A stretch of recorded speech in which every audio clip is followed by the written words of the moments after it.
देखिए, मार्केट में सिखाने वाले तो बहुत पड़े हुए हैं, बट कहते हैं ना, सीखना उससे चाहिए जितने वाकई में अपनी ज़िंदगी में कुछ किया हो, अपनी उस पर्टिकुलर फील्ड में कुछ किया हो। तो यहाँ पे आज हम बात कर रहे हैं वॉरेन बफेट साहब की, जो सबको मालूम है इस दुनिया के सबसे बड़े इन्वेस्टर हैं, जो एक वैल्यू इन्वेस्टर कहलाते हैं, यानी कि फादर ऑफ वैल्यू इन्वेस्टिंग। अब ये वैल्यू इन्वेस्टिंग एक्चुअल में होती क्या है? वैल्यू इन्वेस्टिंग का रियल मतलब होता है जो एक रियल इन्वेस्टिंग यानी कि लॉन्ग टर्म इन्वेस्टिंग जो इन्वेस्ट करता है, जो लॉन्ग टर्म माइंडसेट में एक इन्वेस्ट करता है, उसे हम बोलते हैं वैल्यू इन्वेस्टिंग। अब यहाँ पे जो आज हम स्ट्रैटेजीज बताने वाले हैं, ये वो अपने जो शेयर होल्डर्स को अपने लेटर्स में जो हर साल वो लिखते हैं अपने इन्वेस्टर्स के लिए, उनमें से कई बार इन स्ट्रैटेजीज का जिक्र किया है उन्होंने।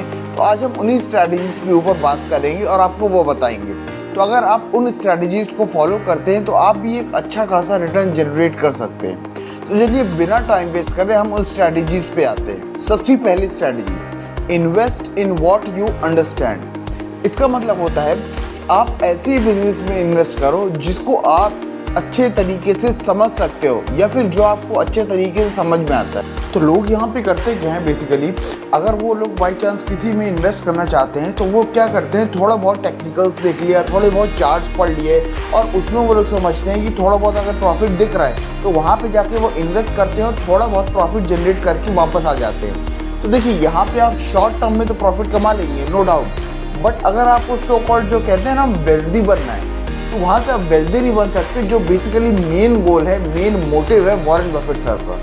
तो इस तरीके से आप बन सकते हो। उसके बारे में अच्छे से फाइनेंशियल्स पढ़िए, नहीं समझ में आता कोई फाइनेंशियल एडवाइज़र को हायर करिए, उसके थ्रू सीखिए, समझिए और फिर इन्वेस्ट करिए, ताकि जो उनका एक मोटो है ना कि buy right and hold tight, उसे आप अचीव कर सके। तो ये एक बहुत ही अच्छी स्ट्रैटेजी फॉलो हो सकती है लॉन्ग टर्म के अंदर, अगर आप इसे ध्यान से देखेंगे तो। सेकंड स्ट्रैटेजी आती है buy wonderful company at a fair price. देखिए, वॉरेन बफेट सर का एक कोट है जो बहुत ही ज़्यादा फेमस है अमंग टॉप इन्वेस्टर्स। उनका कहना ये है कि it is far better to buy a wonderful company at fair price rather to buy a fair company at wonderful price. इसका मतलब मैं आसानी समझाता हूँ। उनका कहने का मतलब ये होता है कि लोग जनरली सर्च करते रहते हैं कि हमें कोई बहुत ज़्यादा चीप स्टॉक मिल जाए, बहुत ही सस्ता स्टॉक मिल जाए, और फिर उसका वेट करते कि यार वो बहुत ज़्यादा ग्रो कर जाए, डबल हो जाए, ट्रिपल हो जाए।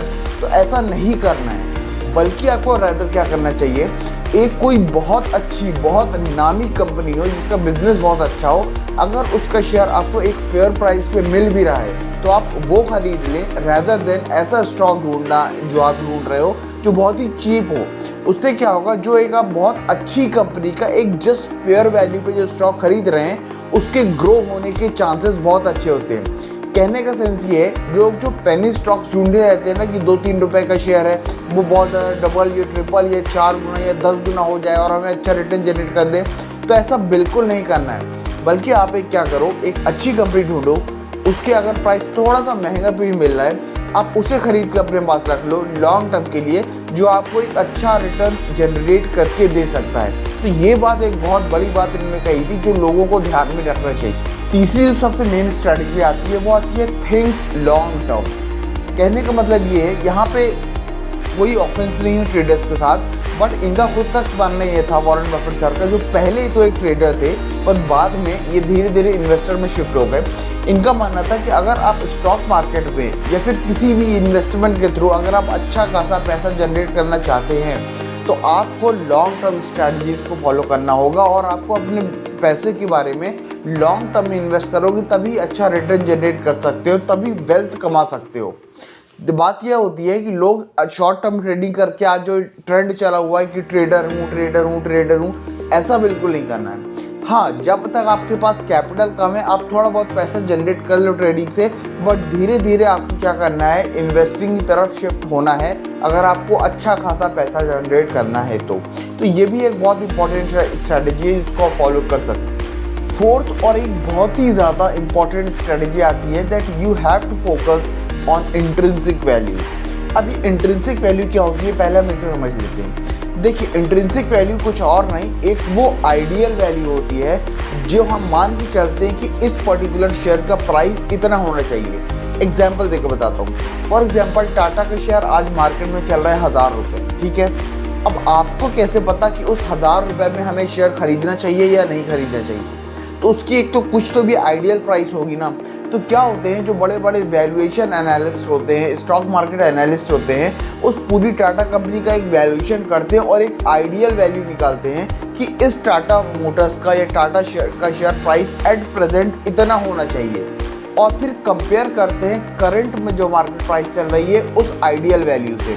तो अगर मान लो करंट की मार्केट प्राइस उस आइडियल वैल्यू से ऊपर होती है तो वो समझ जाते हैं कि इस टाइम पे ये शेयर हाइप्ड है और इसको बेचना ही सही रहेगा, इसे नहीं खरीदने से ही बेहतरी है। और अगर मान लो वो आइडियल शेयर प्राइस से उस करंट मार्केट प्राइस की वैल्यू कम रहती है, तब वो ऑर्डर करते हैं कि हाँ इसे अब हमें खरीद लेना चाहिए, कि उसको खरीदेंगे तो वो अपने आइडियल वैल्यू तक पहुंचेगा और हमें अच्छा खासा प्रॉफिट जनरेट करके देगा। तो लोग इस इंट्रिंसिक वैल्यू को क्या करते हैं, इग्नोर करते हैं, इसकी तरफ बिल्कुल ध्यान नहीं देते जो आपको देना चाहिए अगर आप लॉन्ग टर्म पर्सपेक्टिव से सोच रहे हैं या अपने पैसे को ग्रो करना चाहते हो। तो ये भी एक बहुत अच्छी स्ट्रैटेजी साबित हो सकती है अगर आपको अच्छा खासा पैसा मार्केट से जनरेट करना है तो। अब आती है लास्ट और सबसे main strategy, be fearful where others are greedy and be greedy where others are fearful. इसका मतलब क्या होता है? मतलब ये कि जब सब बेच रहे हों तब आप खरीद लो, और जब सब खरीद रहे हों तब आप बेचने लगो। यहाँ पे इन्होंने अपना एक एग्जाम्पल, रियल एग्जाम्पल सेट करके बताया। आपको याद होगा हाल ही में इन्होंने कोका कोला के कुछ शेयर्स बेचे हैं। अब जब इनसे पूछा गया कि आपने इतनी लंबे समय से जो आपने होल्ड करके रखी थी कोका कोला के शेयर्स, वो आपने बेचे क्यों, वॉरेन बफेट सर से पूछा। तो यहाँ पे इन्होंने जवाब दिया कि उनको आने वाले टाइम में मार्केट में बहुत बड़ी अपॉर्चुनिटी दिख रही है और वहाँ पे उनको लगता है कि मार्केट बहुत ज़्यादा क्रैश होने वाला है। तो उनको लगता था कि अब ऐसी अपॉर्चुनिटी जनरेट होगी जहाँ पे सब बेचेंगे, यानी कि मार्केट क्रैश होगा, बट इनके पास इनफ पैसा होना चाहिए ताकि ये उस टाइम पे खरीद पाएँ। तो लोग यहाँ पे उल्टा करते हैं, जब सब बेचते हैं तो सब वहाँ पे लोग भी बेचने लगते हैं, और जब वहाँ पे मार्केट गिरने लगता है और जब धीरे धीरे मार्केट ग्रीन होने लगता है, इसका मतलब खरीदने की बारी आती है, तो सब एक ही होड़ में लग जाते हैं, खरीदने लगते हैं। बल्कि करना इसका ऑपोजिट चाहिए, वही एक अपॉर्चुनिटी होती है अच्छी जहाँ पे आप पैसा कमा सकते हो। तो ये भी एक बहुत ही इंपॉर्टेंट पॉइंट है जो आपको फोकस करना चाहिए। और लास्ट में एक bonus tip, Warren Buffett sir का कहना था कि आपको इन सारी चीज़ों के अलावा हट के एक और मेन चीज़ पे फोकस करनी चाहिए, वो है इंटरेस्ट ऑफ शेयर होल्डर्स। यानी कि जो भी मैनेजमेंट है कंपनी का, अगर वो इंटरेस्टेड है अपने शेयर होल्डर्स को वैल्यू बढ़ाने के लिए, तो आपको उस पर भी बहुत इंपॉर्टेंट फोकस डालनी चाहिए और उसको भी देख के लोगों को इन्वेस्ट करना चाहिए। तो ये थी basically 5 best strategies Warren Buffett sir की, जो कि लेटर्स में उन्होंने कई बार इसका जिक्र किया है, जिसको आपको फॉलो करना चाहिए और अच्छे कैसे पैसे जनरेट कर सकते हो आप। ऐसे ही अगर आपको और वीडियोस देखना है, अगर आपको अच्छी लगी हो तो प्लीज़ इसको लाइक करो और कमेंट सेक्शन में ज़रूर बताइए कि आपको वीडियो कैसी लगी, ताकि मैं और आपके लिए ऐसी वीडियोस ला सकूं। Thank you so much.